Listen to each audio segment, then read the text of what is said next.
Thanks, everybody. Health, it's interesting to begin to think of health as a spiritual quality and as a spiritual activity rather than as adjusting materially some physical situation. And so this series of lectures or this series of presentations will begin to cover that a little bit, this concept of healing 101, taking a spiritual approach to it. When I was in college, I had an accounting teacher. His name was Dr. Carithers, and he used to present concepts, and then he would explain it, and then explain it again, and explain it again. And by the fourth or fifth time, I really understood it. And so we have an interesting opportunity here during the month of April to hear, 5 different individuals who've studied the same truth and be able to present it from their own experience. As she said, it's simply an experience that each one of us has kind of enjoyed ourselves, and we're here just to share a little bit of it tonight. Tonight, we're going to be talking about time. I've had a lot of experience dealing with issues relating to time. Maybe many of you have, hard deadlines and so forth. Very sort of unforgiving. Time is one of those things that's kind of attached to everything. And it's certainly attached to health. I mean, even the word chronic comes from the Greek word time, over time, illness over time. Or stress comes from a sense of lack of time. It's often this sense of urgency or being out of control that way. Or even age. I mean, age is strictly attached to time. And so we're going to take a little different look at that, kind of get free of that a little bit tonight. And I'll give you some experiences that I've had where I've been able to get free of it. You ever heard the phrase, work expands to fill the time available? Yeah, well, I've noticed the opposite is also true. That time expands to allow what is required of it. Have you ever seen, for instance, you can Google this. Google girl lifts car off dad. And you'll find 3 or 4 of it. I don't know why these guys are getting trapped under their cars. But these young women come out of their homes, they see the dad under the car, they lift the car off the dad and drag him out.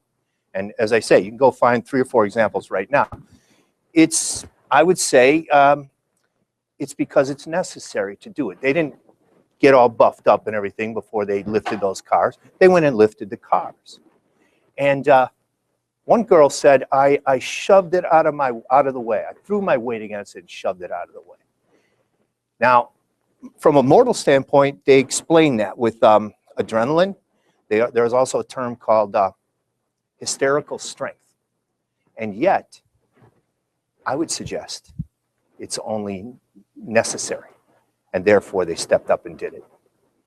So we're going to talk a little bit about that tonight. We're not taking a new cut at physics here. And we're not talking about time management exactly, even though time managers today acknowledge that not all minutes are created equal. They're starting to see that some time is more valuable than other time. So what we're looking at is how to experience freedom from time. I don't know if you noticed one of the slides that we played said that in ancient Greek, there were 2 words for time. One is chronos, which is linear time, and one is kairos, which is, they call it that interval outside of time altogether in which everything real happens. They call it the appointed time in the purpose of God. So that kind of indicates, even the ancient Greeks understood that time is not just linear. And that our approach to life can be completely free of those urgent deadlines and so forth. I'm sure you've experienced it in your own lives where suddenly you say, I have to be there, there isn't enough time to do it, and yet somehow it happens, somehow it opens up. I got an email just a week ago from a woman who was coming to one of these events, and she was late, and she knew she wasn't going to make it on time. And yet she kind of stopped that and said, well, maybe I can and maybe I will. And in fact, when she got there was a seat for her in the front row. And she got there just as it was starting. So these things happen. It's not that uncommon, but what we want to do is kind of like allow for it and accept it as it happens. So it's not physics, it's not Scientology or any other kind of study. It is the truth, and it's the truth that's always been true. In physics, time has always been key. They always considered it one of the four big, they call it the fundamental quantities. And now they've got 7 of them, and still one of them. But even in physics, time has always had some problems, like things happen faster than is physically possible, and it's observable. So the speed of light in a vacuum is the fastest speed attainable in the universe, generally accepted. But things happen faster than that. And so they've written thousands of pages of workarounds. Special relativity was one of those. There's a theory called Bell's theorem of inequality. There's a theory called entanglement, where one particle in one part of the universe is somehow entangled with another particle in another part of the universe because these things happen faster than the speed of light would allow. Einstein called it spooky action at a distance. So there is no solid way physically to understand time really. But in metaphysics, time disappears altogether. Time and space are totally irrelevant in metaphysics. And this concept of immediacy appears immediately.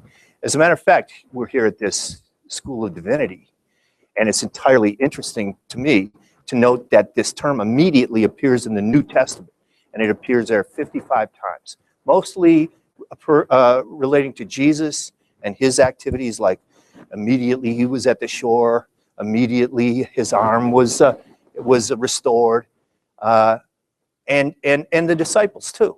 Immediately his feet and ankle bones received strength. This concept of immediacy, which by the way means already. It's already. Nothing needs to happen. It's already done. So in metaphysics, time disappears altogether. And this concept of already occurs. Now, I'd like to just make an interesting point, and I'd like to introduce a woman named Mary Baker Eddy, who Annalisa mentioned. She lived in the 19th century, and her purpose was to enable each one of us to understand God directly, immediately. No medium between the individual and God. But I'd like to mention a couple other people who did the same, 3 other people. One is Paul. Now, you know Paul, he was like the greatest proponent Christianity ever had. He was speaking to the Romans and speaking to the Ephesians and to the Corinthians. And at Athens, he went and he said, hey, I notice you guys are praying to this unknown God. Well, you should know that God. And I'm here to declare that God to you. In the 14th century, there was this English scholar named Wycliffe, Jonathan Wycliffe. And he began to realize that individuals, actually, I'll read you just a little statement about Wycliffe. It says, he asserted that the Bible contained everything necessary for salvation, without the church's additions of prayers to saints, fastings, pilgrimages, and so forth. He believed the common person could understand the Holy Spirit and benefit from the Bible. So he began to translate the Bible into English. And he began this process. Nobody really noticed very much when Wycliffe did it. Nobody cared too much. But he started a process that culminated with William Tyndale 200 years later. And Tyndale gave us the Tyndale Bible, which is really the basis for the King James Bible. And William Tyndale, they burned him at the stake for doing it. They didn't want this Bible in our hands. And yet it is in our hands. William Tyndale said this, by the way. I never altered one syllable of God's word against my conscience, nor would do this day, if all that is in earth, whether it be honor, pleasure, or riches, might be given me. So there's a guy with some integrity, and he brought us this Bible, and he laid his life down to do it, actually. Along comes Mary Baker Eddy in the 19th century. The Bible by now is legal. And she's in a country where freedom of speech is legal. So she can read the Bible freely, and she can write about it freely, and she does. There's a Bible in her home. She's very attuned to it. She understands the inspiration that's possible from that Bible. And she wrote this book. It's not another translation of the Bible into English. It's sort of a spiritual translation of the inspired word of the Bible, you might say. So it's a translation of the spiritual importance of the Bible into language that the human mind can comprehend. She said, in Christian Science, we learn it contains the metaphysical interpretation of Bible terms, giving their spiritual sense, which is also their original meaning. So that's this book. There's a 100-page section in here called The Key to the Scriptures. And there's a little glossary of terms in here and so forth. So that was her gift, but the motive was the same, to bring us an immediate knowledge of God directly, each one. By the way, let me tell you something that our friend Tyndale said. He said, if God spares my life before many years, I will cause the boy that driveth the plow to know more of the Bible than the Pope himself. The boy that drives the plow. The boy that writes the code. The woman that teaches the class. The boy that rows the shell. Us. We can know directly God. And we've got people who have given us the tools to do it. And one of them is this book, Science and Health with Key to the Scriptures. Now, just to make a little point about time, how time kind of collapses in this whole process. If you take Mary Baker Eddy, who, by the way, she pushed back. She was not a physicist. She was a metaphysician. So to her, all mortal limits could be lifted, including time, including the limits on a young woman in the 19th century. And she ended up with a great education, and she was able to accomplish a lot. She was built a whole organization, a church, and so forth. Founded a newspaper, the Christian Science Monitor. But let me just tell you what she said about what she did. We know Tyndale, and we know Wycliffe. We know what their motives were, but here's her motive. She said, I saw before me the sick wearing out years of servitude to an unreal master. So we're here talking about healing. And her motive is, I saw the sick wearing out years of servitude to an unreal master. The lame, the deaf, the dumb, the blind, the sick, the sensual, the sinner, I wish to save from the slavery of their own beliefs and from the educational systems of the pharaohs. What are the educational systems of the pharaohs, do you think? What is that? What would you say? Educational systems of the pharaohs. How about you get 24 hours a day? Don't mess it up. That's kind of a law. That's kind of a moral law. And you'd learn that in school. How about you get X number of years? Don't waste them. How about you're limited in some other way? You don't have the strength for that. You can't lift that car off that guy. You don't have the strength. You're just a young girl. That comes from the educational systems of the pharaohs. Here's our this is what Tyndale said about that. They have ordained, by the way, he wrote the book in English because people had no access to the Bible. So he gave it to them in English. It says, they have ordained that no man shall look on the scripture until he be steeped in heathen learning 8 or 9 years and armed with false principles with which he is clean shut out of understanding the scripture. So this false learning, this false knowledge has been going on forever. It's going on with the pharaohs. It's going on in Tyndale's day. And it was going on in Mrs. Eddy's day. And she wished to save us from that. Now, one real quick thing about the conclusions that she reached. She says here, the Bible was my only authority. The scriptures were illumined. Reason and revelation were reconciled. People say you can't reconcile reason and revelation. You can't reconcile science and Christianity. The language they call it is God is there to explain what science has not yet explained. But once science explains it, then you no longer need God. And they call it the God of the gaps. Mary Baker Eddy said no.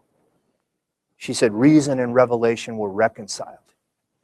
This is the God of the science. This is mind with a capital M. God is mind.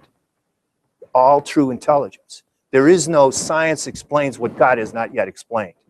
Or God explains what science has not yet explained. They're reconciled. They're one thing. Okay.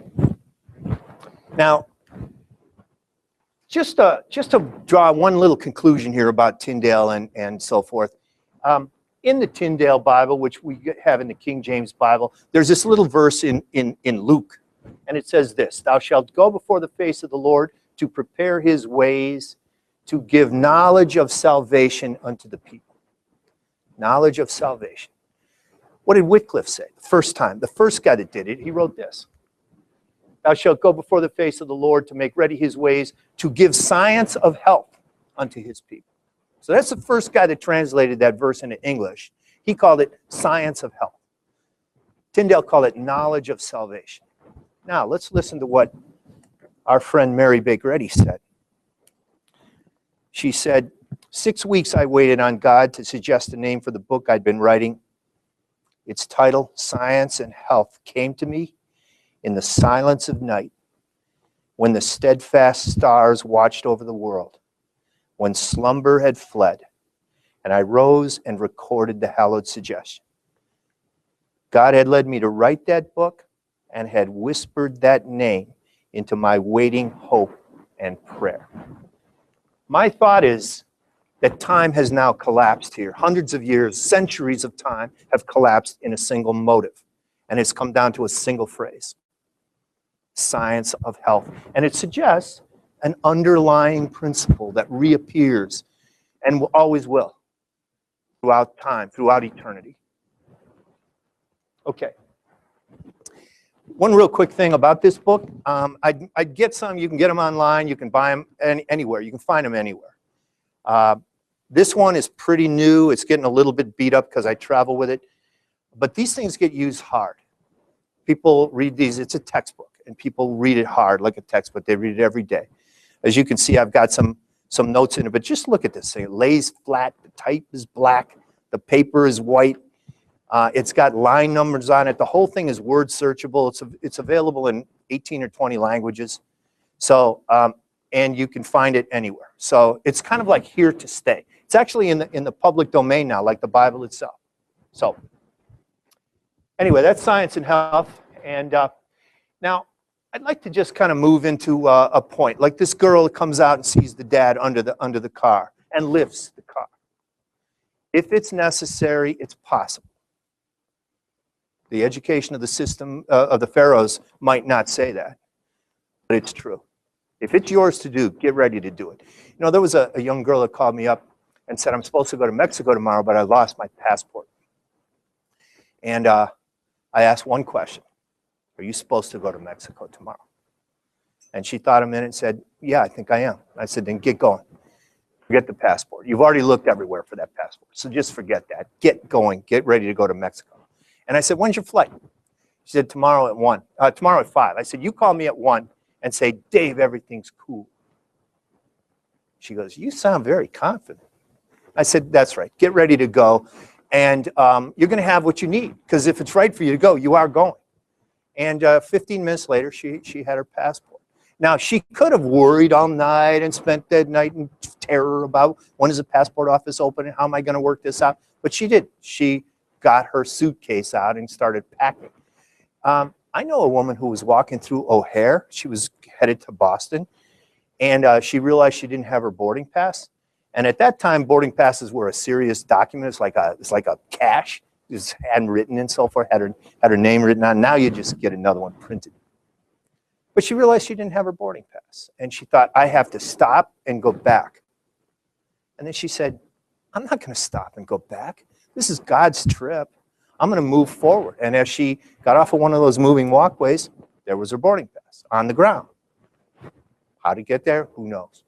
But there it was. And how did she find it? She moved forward. So my concept here is, do what you need to do, and do not let the clock. I mean, if somebody tells you that this is for you to do and you know it's right, why would you consult the clock? Or at least you could consult it, but don't ask. The man of God may be perfect, throughly furnished unto all good works. I always thought that word throughly was a typo. Or maybe just an old English way of saying thoroughly. But you know what it really means? Because I went and found it. It means completely equipped and utterly capable. So the man of God is the boy driving the plow. The man of God that's us.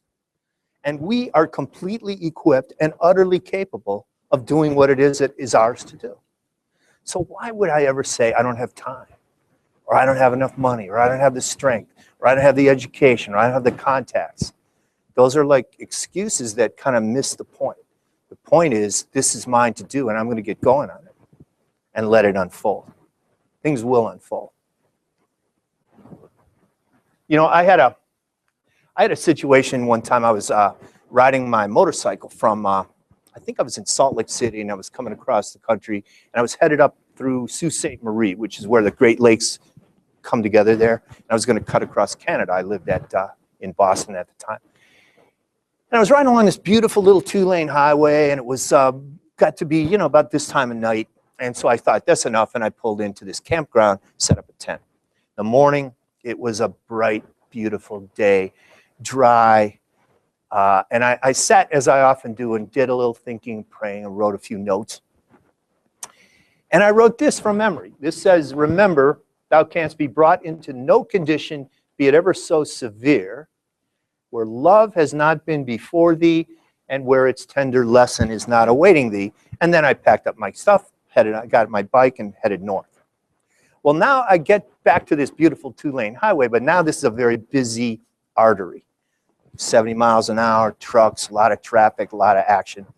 And so I looked right and I looked left, but I was on a little curve, and so I had to make sure I was clear, and then I accelerated into the lane. But when I looked up, I didn't have a lane because there was a truck passing a truck, and there was no lane for me. And it was about 100 feet away. Now, I later calculated 100 feet at 70 miles an hour. The closing interval on that is a little less than 1 second. So you might say, as I mentioned, I used to do a lot of hard deadline stuff in my work. But if anybody handed me a schedule and said, do this, you know, you got 1 second to move a motorcycle from in front of a truck at 70 miles an hour, I would say, no, I don't think I'm going to do that. But there I was. So I'll tell you exactly how that went in that 1 second. First of all, I noticed from the lines painted on the road that he was making a legal pass. Now you might say, what does that got to do with it? Well, it's just the first thing that went through my mind. He was making a legal pass. The second thing I noticed was he must have seen this happening, because I could see that he was trying to cheat his truck toward the center line to give me, you know, a hope.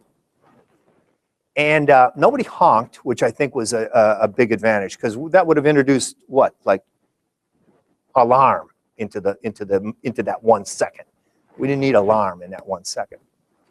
So next thing I noticed was a little ribbon of asphalt just outside the lane, and I put my bike there. I just put my bike there and raised my hand, my right hand, to kind of say, don't jackknife your truck, because I'll roll through if you will roll through. And then I noticed that he, who's right here now, he waved to me. Okay, so in that 1 second, a lot went on, right? We had recognition, we had intelligence, we had communication, we had goodwill, we had guys waving at each other. I mean, we had a couple of gentlemen expressing themselves in that 1 second. There's a lot that went on in that 1 second. And I was talking to my sister about it later. She said, well, did you like pull over and, like, you know, get your knees to stop knocking, put some cold water on your face? I said, no, but I was thinking about this. And I was thinking, well, that was a severe situation. It was severe. As a matter of fact, I started calculating, how could that even happen? 100 feet, you know, 70 miles an hour. And I thought, what's my tender lesson? It was certainly severe.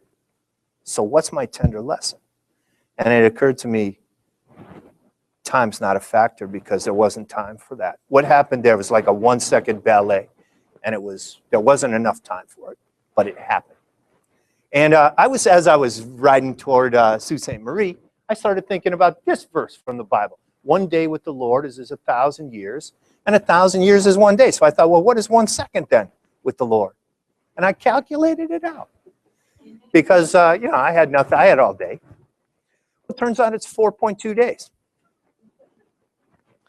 Right? We could have had lunch. We could have stopped and gotten to know each other.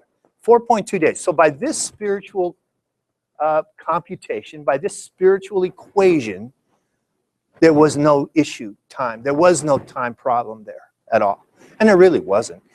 By the way, I had to stay where I was for another 2-3 seconds because there were some other people making the same pass. And you could see everybody just went, oh, let me get out of here. But I just stayed where I was, and it worked out fine. But as I say, it made an impression on me. And I thought, well, what's my tender lesson? And I learned that lesson. Time's not a factor. And it never has been. And it never will be. This is a kind of an interesting point here because I rode around Lake Superior with my brother a couple of years ago. And I came back down through that same road. And I kind of wanted to know, did I remember that right? Was it really 100 feet? Was it really 18 inches of asphalt? Was it really 70 miles an hour? Because if it was, then it was an interesting experience. And it turns out it was exactly as I described it to you. But the details are what make it interesting. For instance, when Jesus fed the multitude, he did that a couple times, right? What do we know about that? We know some details about that, right? What are the details that we know about that? Jesus fed the multitude. How many? How many? 5,000 and 7,000 total? Men not counting women, children. Okay, good. What else do we know? Few fishes and a few loaves. Do you know how many? Have 2 fishes and 5 loaves? Okay, good, good. What else do we know? 12 baskets full. And by the way, Jesus remembered that stuff. Remember that? He asked them later. He goes, did you forget about the 12 baskets? So the details make it interesting. Because without the details, it could have just been, Jesus had a great day and they all had a nice dinner. By the way, what made that possible? How is it possible that he fed all those people? What do you think? What made that possible? It was necessary. It was dinner time. It was dinner time. He said, I'm not sending them away. They said, you got to send them away. We didn't have enough food. He said, we're not sending them away. He knew he was thoroughly furnished. He understood that. He knew there was plenty. And he proved it. He proved there was plenty. So the factor, however, and I think, frankly, if the whole world understood this one point, I think we'd be in a much calmer environment. And it's this. The Christ, actually, let me flip this slide. The Christ is an eternal reality. It's embodied by this guy Jesus who lived in Nazareth a couple thousand years ago, but it did not die with Jesus. The Christ is eternal. It lived before and it lives now. And just from Science and Health, the knowledge of salvation, I will read you just a little thing. Jesus is not a name so much as the divine title of Jesus. The advent of Jesus of Nazareth marked the first century of the Christian era, but the Christ is without beginning of years or end of days. Throughout all generations, both before and after the Christian era, the Christ, as the spiritual idea, the reflection of God, has come with some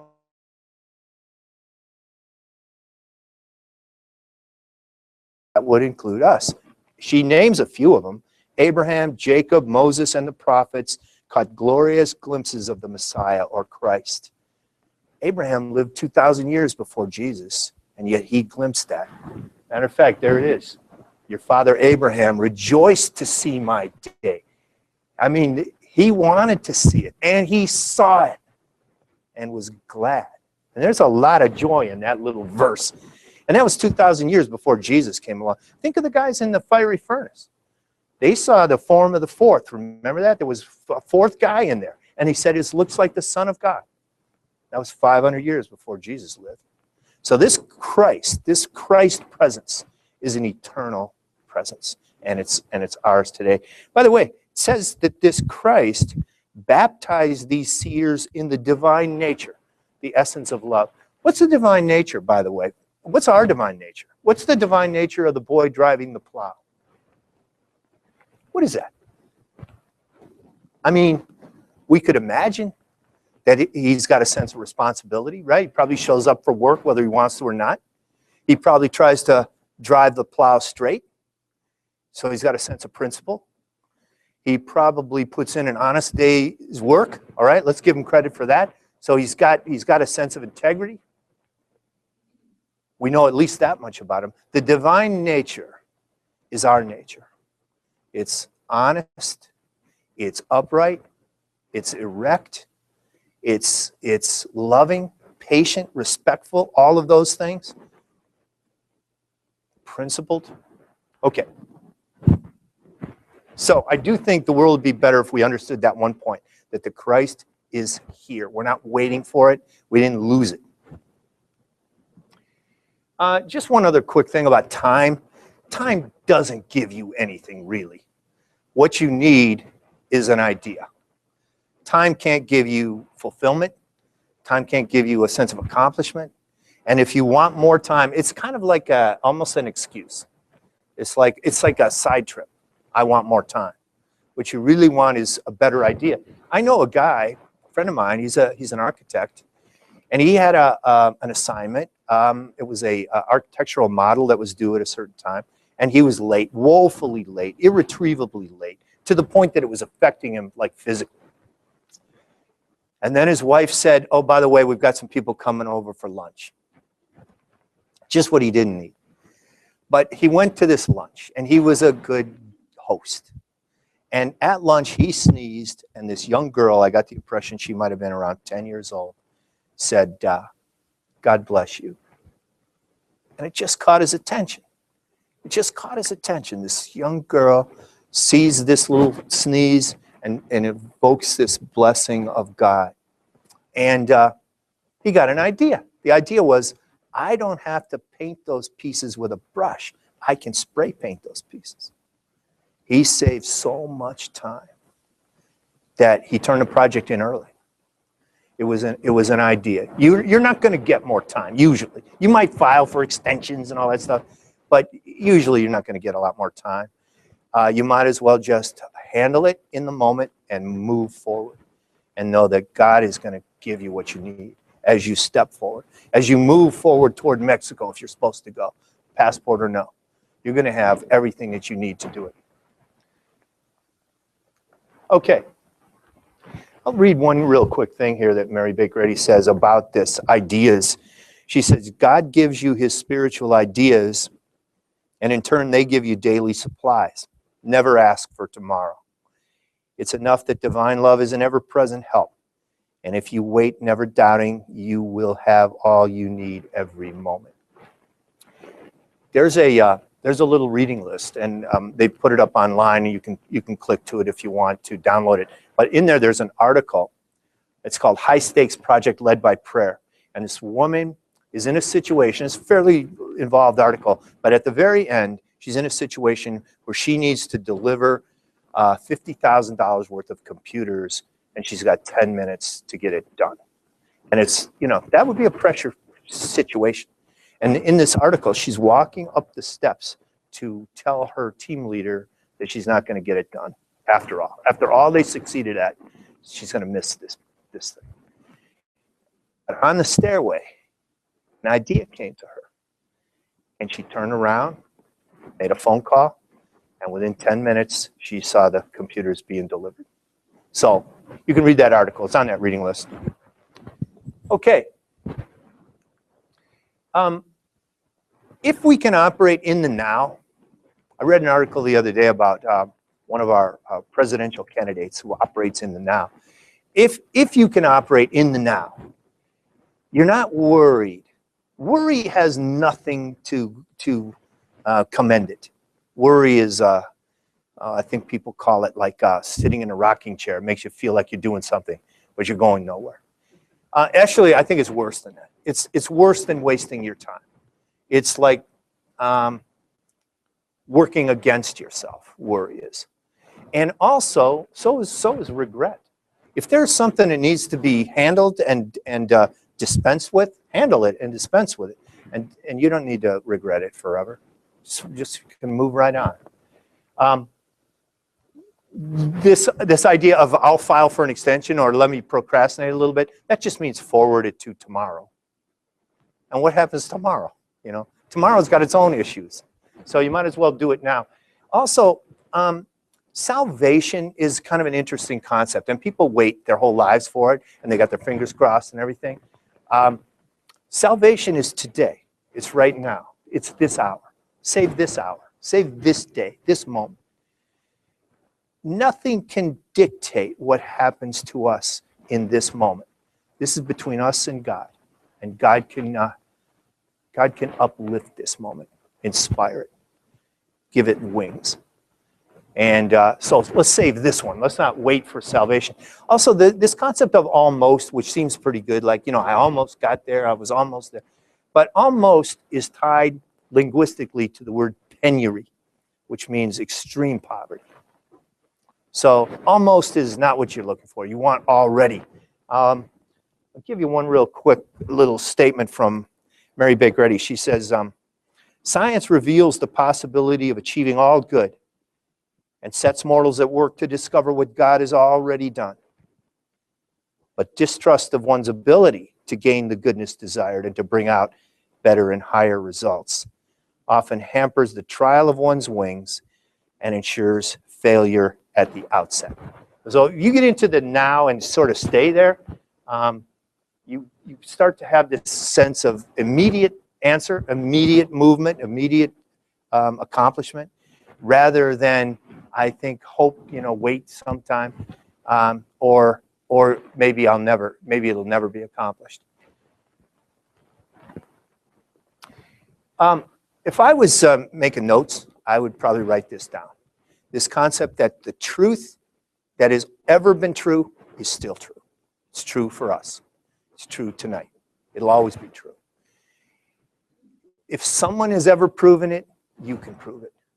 I one night was cooking some spaghetti in a dark kitchen for some reason, and I reached down and there was a noodle that had rolled out on this cooktop, and I reached down to pick it up, and I had to press my fingers down. And I don't know if I heard the hiss of the smoke or smelled it or what, but I burned up my fingers. And I was sad, you know, and mad, and how did I let this happen? I got my fingers all burned up now. And this is going to take time, right, to fix this. Weeks maybe. And but then I thought of those 3 guys in the fiery furnace. And I thought they knew something about how to negate the effect of heat on flesh. And whatever they knew, that's still true. And I've known people that have been healed of burns. I know myself. I don't have to go through agony here. Whatever was true for them is still true, and it's true for me, and it's true right now. And really, by the next morning, when I hopped in the shower, I thought, well, this is going to hurt, you know, turn on the hot water. And, but it didn't hurt at all. And I thought, look at that. Those fingers are perfect. Not hard, nothing. Perfect. I thought, look at that. All I did was know that that truth existed. And it healed me in like that. So healing is immediate. As a matter of fact, people always say that time heals all wounds. Time doesn't heal wounds. Time can't even think. Time is a measurer. And we can't elevate it to some kind of a director. Time measures, it does not dictate. And it certainly doesn't heal. Healing comes through a change of thought, a change of the base of the thought. And I had a situation one time Anybody play platform tennis? Anybody here play platform tennis? You know what that game is? It's an outdoor game. You play it in the winter. It's a New England game, basically. Shovel off the court and then play.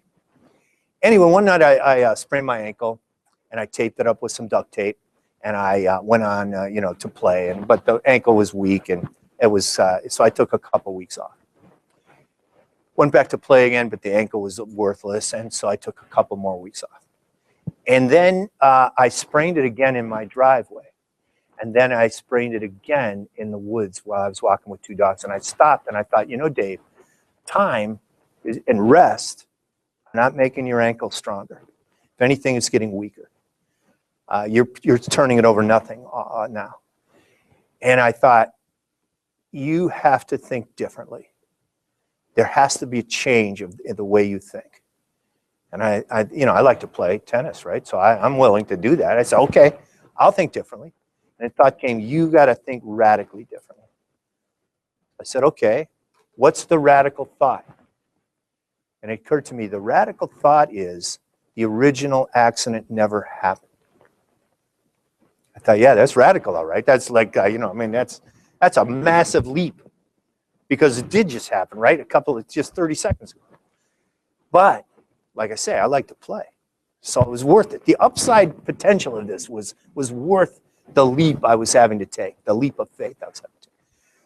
So I thought, okay, I agree. The original accident never happened. I accept.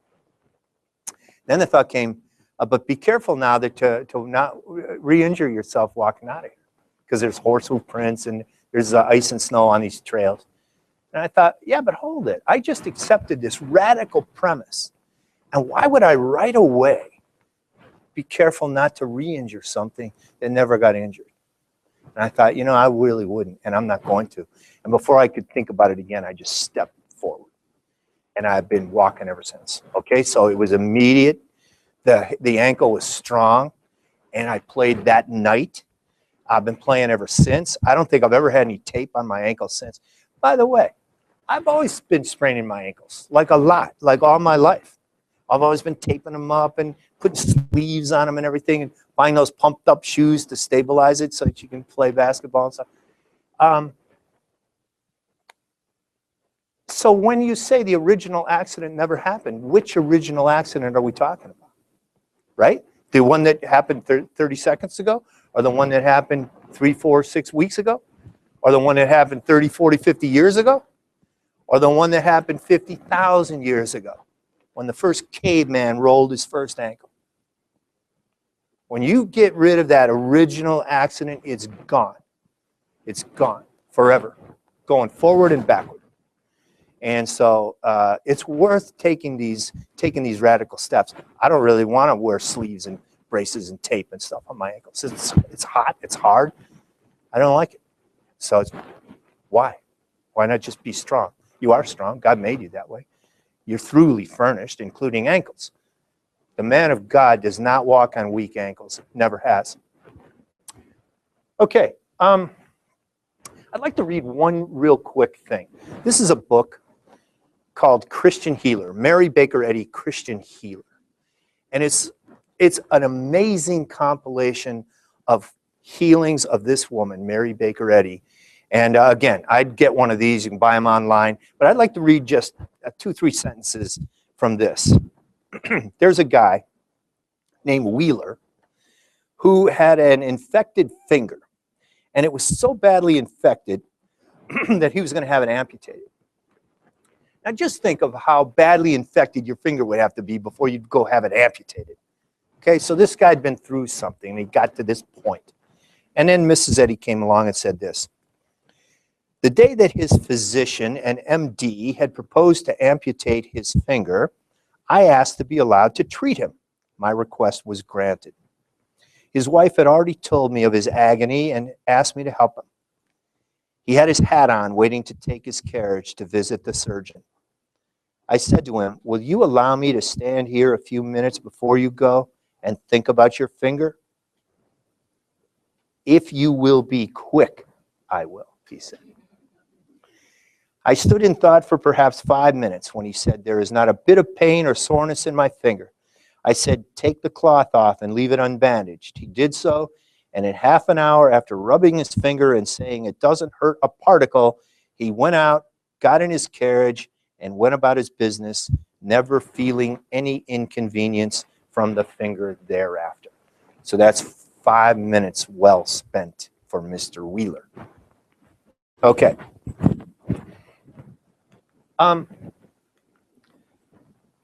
Let's talk a little bit about age, because age is into everything.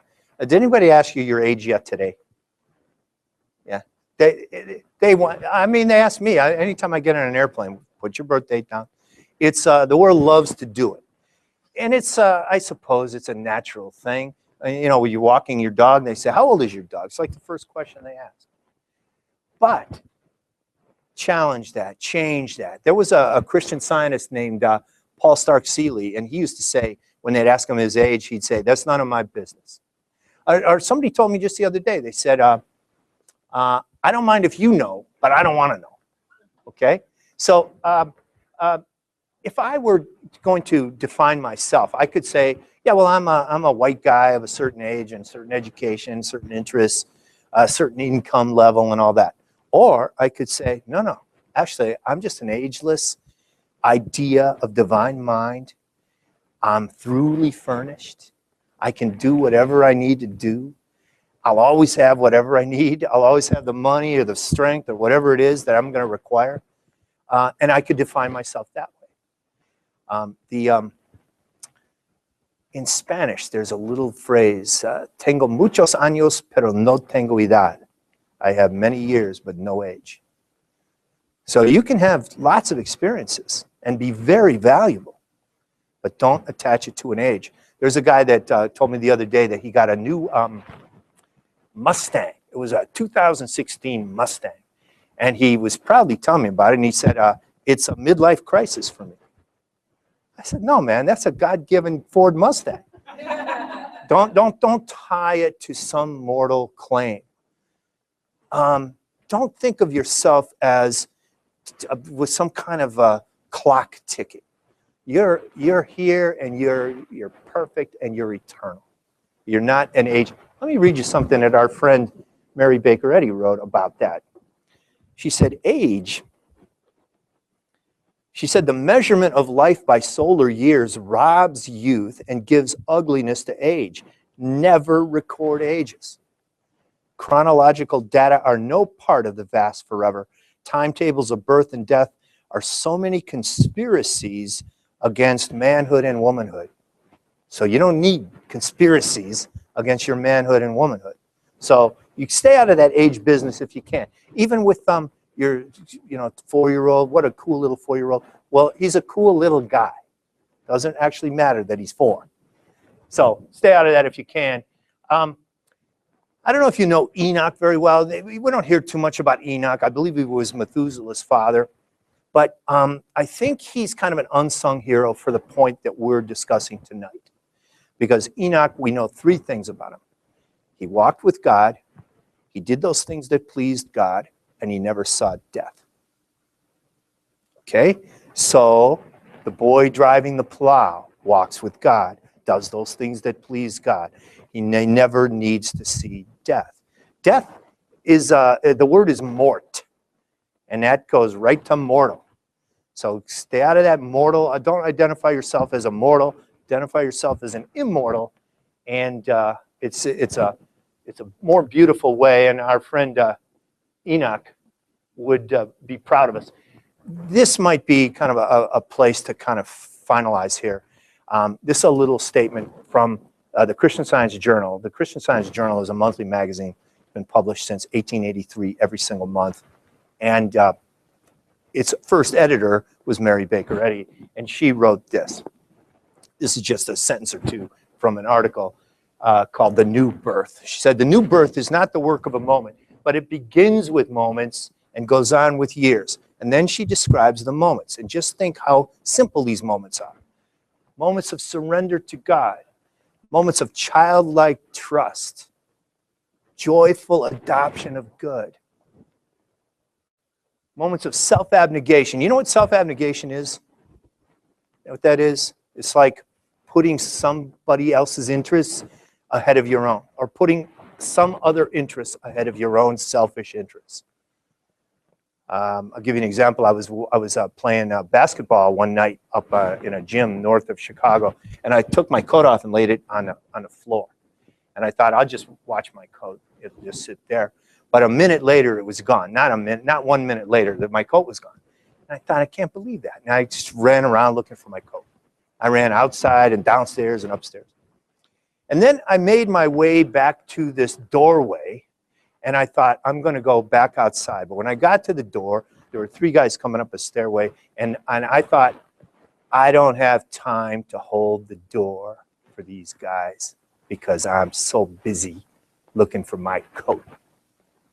And then the thought came to me, really? You that busy? You that busy where you can't be a gentleman? You ever going to be that busy? And I thought, no, I guess not.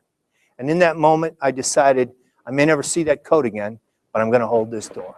And I just stood and held the door. Well, one of these guys was wearing my coat, and I was able to reacquire it. And so the point is, self-abnegation leads to beautiful things, and not just for someone else. It leads to beautiful things for you. So anyway, so self-abnegation, self-consecration, heaven-born hope, and spiritual love. Now, just to kind of recap, let me see where we're at here. Yeah, we got a little bit of time. Each of us has a direct relation with God. The Bible declares it. Mary Baker Eddy documented in Science and Health. Time, which is so key in physics, is absolutely irrelevant in metaphysics. It's not a factor. A factor is something that influences or contributes. Time doesn't do that.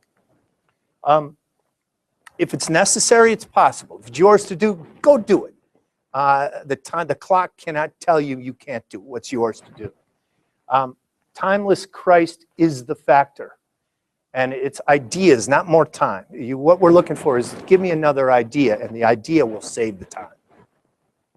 Live in the now, and then if it's ever been true, it's still true. There is no sort of that once was true, but is no longer. Truth is truth is true. It's eternally true. And time doesn't heal. Time's not an agent of healing. Something has to change in thought, so let it change. And be deliberately ageless if you can, and then give your moments to God. There are just a few online resources that I might point out to you, including my own email address if you want to reach me. So, with that, are there any questions? Are there any questions here?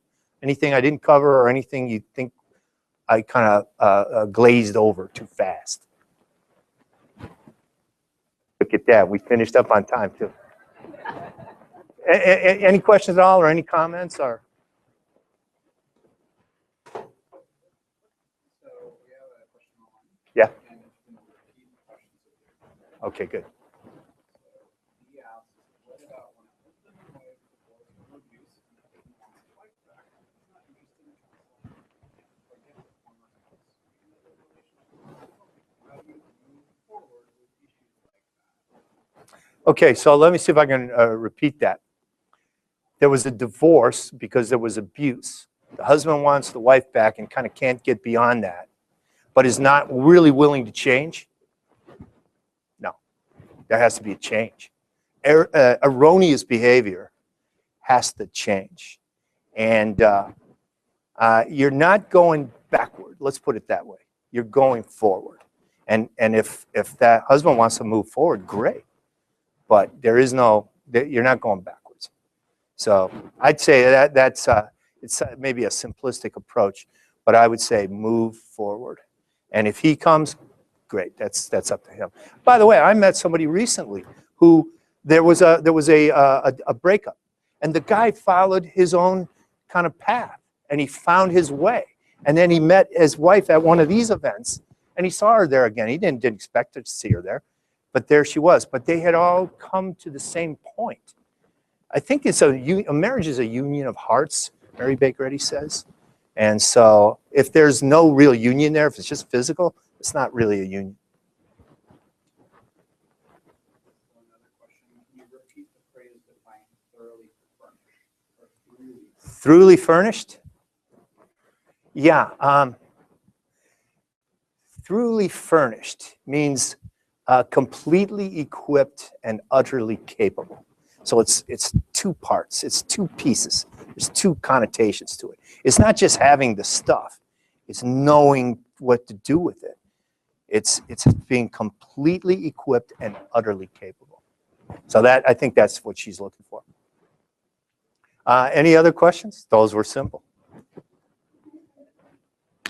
No, if not, thanks. Do you have one?